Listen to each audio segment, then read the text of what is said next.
Hello and welcome to the Quest for Connery, review number 52. Tonight's Last review. last review, because we've been doing all the Bonds ones in a row tonight. And this is the unofficial Bond one of 1983. Never Say Never Again. Never, never say never again. Never, never say never again. That's the theme tune. And it's awful. It is awful. It's an awful film as well. So I go through. Okay, basically, what happened was, in like 1950 something, before Doctor No, Ian Fleming had written a couple of Bond books which had done quite well. They're quite popular paperbacks. I think the first one was 1952, I think, Casino Royale.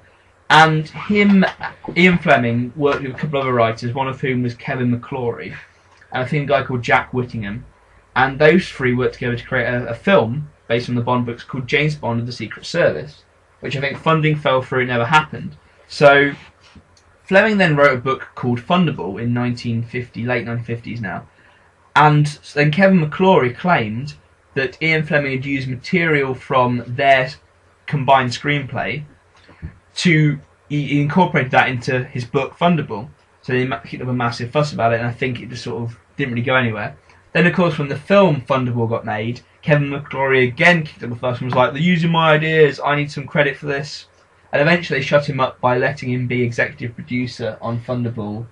He didn't do that. Yeah, and then it says based on an idea by Kevin McClory and Fleming, Jack Whittingham. And so, anyway, they basically said you can remake this film. Well, you can do your own Bond film using James Bond character but using your idea. So obviously he's got to stick close to the thing, and this is pretty much a remake of Thunderball. Yeah. And they've just managed to make it absolutely awful. Yeah. They've cut out all the really good shouldn't have bothered. Kept the vague structure, but trying to make it appropriate for the 80s, and just done some really, really awful things. Yeah. I don't really know what to say about this film. I think, what would we give it? 1 out of 10? We're giving it 1 out of 10 just because the plot is Connery's too vaguely old. coherent. What the hell is he doing back as Bond? Yeah. After it pissed him off for so long.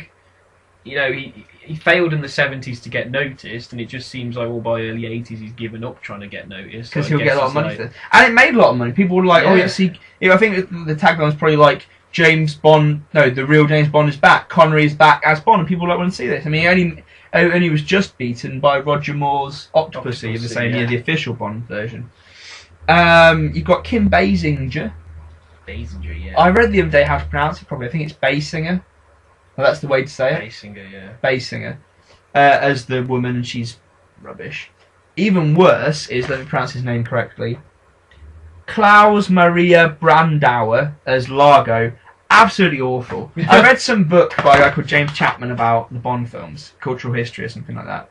And he said he was a great villain because he's really sensitive, and no, he's not. He's awful. He's rubbish. He's over the top and camp. Yeah, and you just can't believe he's not Fresno. He's no Largo. No, he's called Yeah, Largo. well, he's no All the names are the same. Yeah, I'll say it again. He's no Largo. Max von Sydow, the great actor out of The Exorcist, The Seventh Seal from the old days, loads of stuff. They're the two famous ones. He's awful as Blofeld. You see his face? What's that about? Yeah, come on, you see And Blofeld. he's trying to be. That's the thing. He's trying to be absolutely radically different. Yeah, there's the whole thing is that they're like, oh look, it's different from the Bond series because here is MI6. The new M hates Bond and just wants to be all like academic. You've got Q, who's like, I've got no money, which is like, oh, it's a big twist. He's like a Adele boy. Yeah, I'm really Cockney Q. Alec McCowan. What was he in? Something else we saw. And there's a Black Felix Leiter. Black Felix Leiter. Bond's... Oh, there's a chase on a motorbike where he's got 3 buttons. One's red, one's blue, and one's yellow. One does a boost, and one of them puts like a thing down. And Connery in that helmet just looks awful. Connery, yeah. Plus Connery the whole... looks so oh old. my god. The bit where the woman who... Which is quite interesting. Okay, I say like the character of her is quite good because she's like using her... Fatima Blush. She's using her sexuality and stuff, which is a lot goes towards Xenia on the top. Yeah, in yeah. Goldeneye. They're very good precursors and you're on top. But the final battle between her and Bond is nothing. Ridiculous. She makes Bond write on a piece of paper that this is no joke. She literally says, write this on a bit of paper. So he starts writing and she's like, write the best sex I ever had was with me, Fatima Blush. And she's just saying that just so Bond can pull out this exploding pen. Which has a Union Jack on It's it. back to really, Yeah. lazy plotting. Why do you carry that around with him all the time?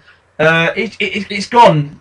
Like it's all jokes, isn't it? Yeah. It's going to be jokes the whole way through. Porridge. Yeah. It was Connery who used these guys, Ian LaFrenez and Dick Clements, who wrote the popular Ronnie Barker sitcom Porridge. Connery got I don't know, he must be friends with them. He gets them into a lot of his films as part of his contract to amp up his joke ratio in the script.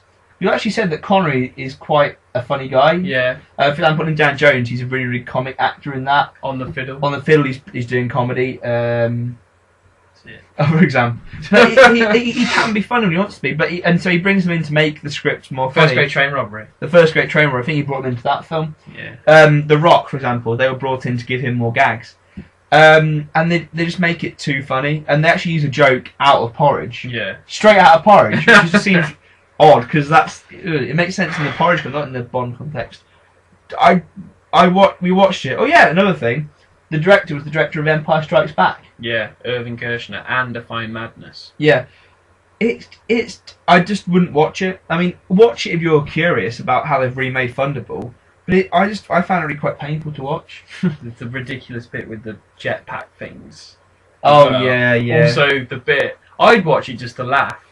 I'd watch it for the bit where the horse goes off the edge and Watch that bit. Hold on! Ooh! It's just a close up of his face and the horse going. A lot of the way through, he looks like an old man trying to keep up. And like, why Kim Basinger is attracted to him? Oh, and the stupid like let's be all 80s with the computer game instead of casino. The computer game is absolutely awful. That's just